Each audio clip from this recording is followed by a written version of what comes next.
Assalamualaikum warahmatullahi wabarakatuh.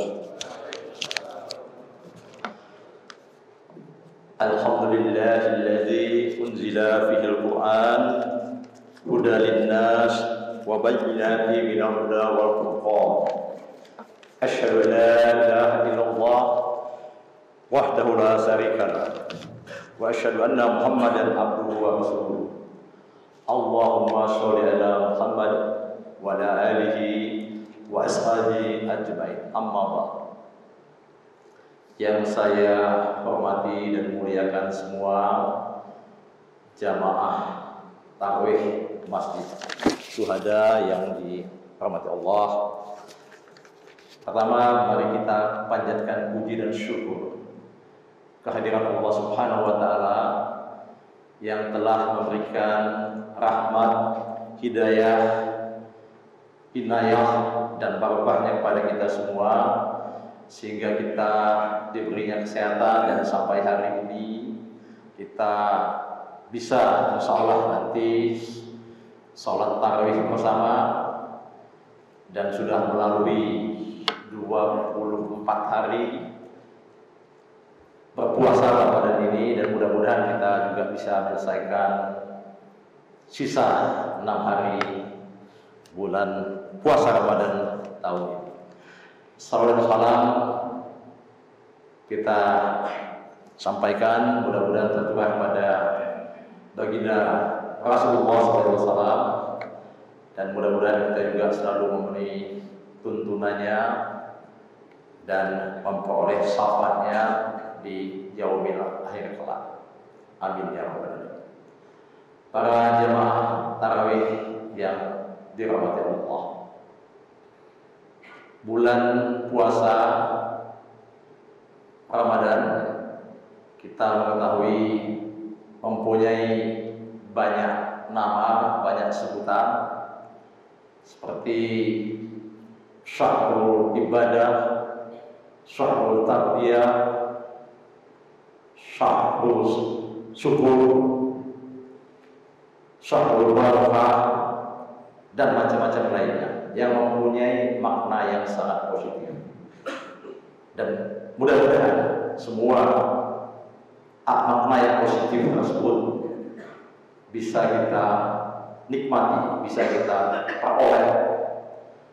Misalnya pengampunannya, syahrul maghfirah, mudah-mudahan bulan ini juga semua dosa kita diampuni oleh Allah Subhanahu wa taala, dan juga semua aktivitas kita untuk memperoleh barokah. Dan satu hal di bulan puasa Ramadan ini yang mempunyai makna yang hakiki, saya kira yang menjadi spirit kita, semangat kita untuk berpuasa adalah untuk mengenali, memahami, merasakan derita kaum fakir, kaum miskin, kaum du'afa, sehingga kita tersadarkan atau semakin tersadarkan untuk memberikan hak-hak orang miskin yang ada pada kita. Wa fi amwalihim haqqul syairi wal mahrum. Saya kira potongan ayat ini kita pahami semua, yang menunjukkan bahwa di dalam harta kita itu melekat hak-hak orang miskin yang harus kita berikan. Nah, pada bulan puasa momen yang baik untuk terus-menerus meningkatkan, menyalurkan zakat, infak, dan sadaqah kita supaya paling tidak yang miskin itu menikmati juga kebahagiaan, di samping juga mencegahnya dari kekufuran, menghindarkannya dari kekufuran. Hadis mengatakan kadal fakru an yakuna fuqara. Jadi kefakiran itu mendekatkan kepada kekufuran, kepada kekafiran. Jangan sampai hal itu terjadi. Di republik ini yang hampir 90% penduduknya itu adalah beragama Islam. Mengapa penting? Saya tegaskan, kebetulan saya sebagai seorang ekonom ya, berbicara dengan data-data, selalu saya ungkapkan di banyak forum. Di Indonesia ini yang namanya kaum fakir, kaum duafa itu jumlahnya masih sangat besar. Sudah berpuluh-puluh tahun menurun, tetapi penurunannya masih sangat lambat. Jadi kalau kita lihat statistik yang bisa saja itu underestimate, penduduk miskin di Indonesia itu lebih dari 28 juta orang. Yang fakir itu lebih dari 20 juta orang. Jadi kira-kira 6 kali lebih dari penduduk kota, penduduk provinsi ini. Bayangkan, penduduk Indonesia yang hidup di bawah garis kemiskinan, yang konsumsi per kapita itu di bawah 2.100 kalori per kapita. Lebih-lebih lagi, yang miskin itu juga banyak di Jogja ini. DIY ini adalah provinsi yang hampir setengah juta penduduknya itu hidup di bawah garis kemiskinan. Dan itu menempatkan DIY sebagai provinsi yang secara proporsional penduduk miskinnya paling banyak di Pulau Jawa. Jadi semakin ini mendorong kita, menimbulkan kewajiban pada kita, bagaimana upaya kita untuk meningkatkan kesalahan sosial kita agar apa? Jumlah penduduk miskin ini bisa kita angkat. Baik dengan tindakan langsung kita atau tidak langsung yang bisa memberdayakan. Mengapa penduduk di Indonesia itu banyak yang miskin? Itu kita yang diberi pengetahuan, kita yang diberi kemampuan, punya kewajiban untuk menjawab pertanyaan itu, untuk mengangkat kaum miskin yang masih sangat banyak. Secara teoretik bisa mengatakan, wah ini karena kebijakan yang mungkin tidak berpihak pada kaum miskin. So apa yang bisa kita lakukan? Juga jangan lupa banyak hak-hak orang miskin, itu yang diambil oleh orang-orang yang tidak berhak. Saudara sekalian, kita sebagai umat Islam, saya kira pantas merasa prihatin. Kita mengatakan di bulan puasa ini tadi bulan yang penuh barokah, bulan di mana setan-setan dibelenggu, bulan di mana kita didorong untuk banyak beribadah. Kemarin kita mendengar, atau tadi kita mendengar, bagaimana di bulan Ramadan seorang kepala daerah tertangkap tangan OTT oleh KPK. Ya kalau kita lihat sosok itu Muslim, wali kota Bandung. Baru tadi saya baca, siang ini saya baca kejadiannya tadi malam. Di tengah bulan Ramadan juga, bupati di daerah Sumatera, Jambi atau Meranti juga di bulan Ramadan. Itu beberapa contoh saja. Kasus di PJK juga terjadi di bulan Ramadan.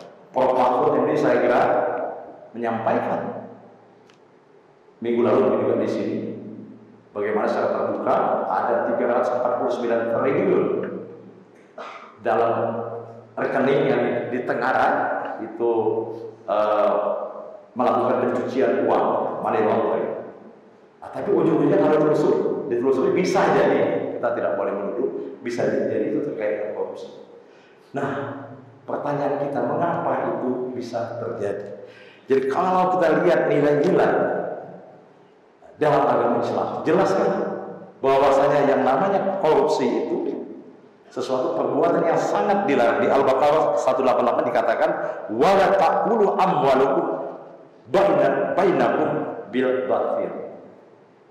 Jadi janganlah kamu memakan harta sesama, harta orang lain secara batil.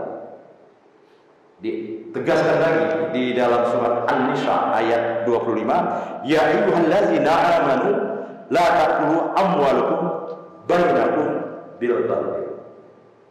Jadi jelaskan sudah ada dalil-dalil yang melarang suap menyuap, ghulul, rishwah, tersurat di dalam Al-Quran.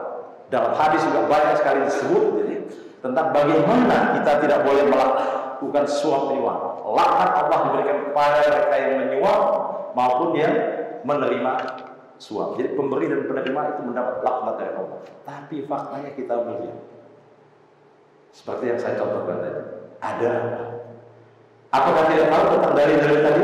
Apakah tidak tahu tentang hadis tadi? Saya yakin atau kita semua yakin juga tahu. Artinya apa? Menjadi pekerjaan kita semua untuk menyelaraskan antara pengetahuan kita, antara knowledge kita tentang dalil-dalil Al-Quran, hadis dan sebagainya, agar terimplementasi di dalam perilaku.